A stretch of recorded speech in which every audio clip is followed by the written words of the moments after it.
Kozhikode എരഞ്ഞിപ്പാലത്ത് നടപ്പാതയിലൂടെ scooter ഓടിച്ച വേങ്ങേരി സ്വദേശിയുടെ licence suspend ചെയ്തു. എരഞ്ഞിപ്പാലം സ്വദേശിനിയായ പ്രഭാവതി അമ്മ സ്കൂട്ടർ യാത്രികരെ തടയുന്ന ദൃശ്യങ്ങൾ സമൂഹമാധ്യമങ്ങളിലടക്കം വൈറലായിരുന്നു. ഈ ദൃശ്യങ്ങൾ പ്രചരിച്ചതിന് പിന്നാലെയാണ് മോട്ടോർ വാഹന വകുപ്പ് സ്കൂട്ടർ യാത്രക്കാരനെതിരെ നടപടിയെടുത്തത്. കോഴിക്കോട് എരഞ്ഞിപ്പാലത്ത് ഗതാഗത നിയമം ലംഘിച്ച് ഫുട്പാത്തിലൂടെ പോകാൻ ശ്രമിച്ച വേങ്ങേരി സ്വദേശിയെ കാൽനടയാത്രക്കാരിയായ പ്രഭാവതി അമ്മ തടഞ്ഞിരുന്നു.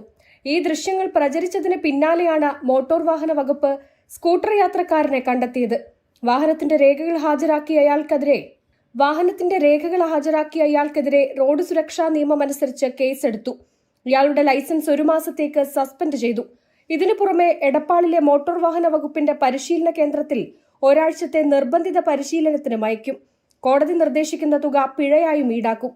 നിയമലംഘനം തടഞ്ഞ പ്രഭാവതി അമ്മയെ മോട്ടോർ വാഹന വകുപ്പിന്റെ ഉദ്യോഗസ്ഥർ വീട്ടിലെത്തി ആദരിച്ചിരുന്നു. ഗതാഗത നിയമലംഘനം തിരുത്താൻ പ്രഭാവതി അമ്മ കാണിച്ച ധൈര്യത്തിന് നിറഞ്ഞ കയ്യടിയാണ് കിട്ടുന്നത്. ജനം, കോഴിക്കോട്.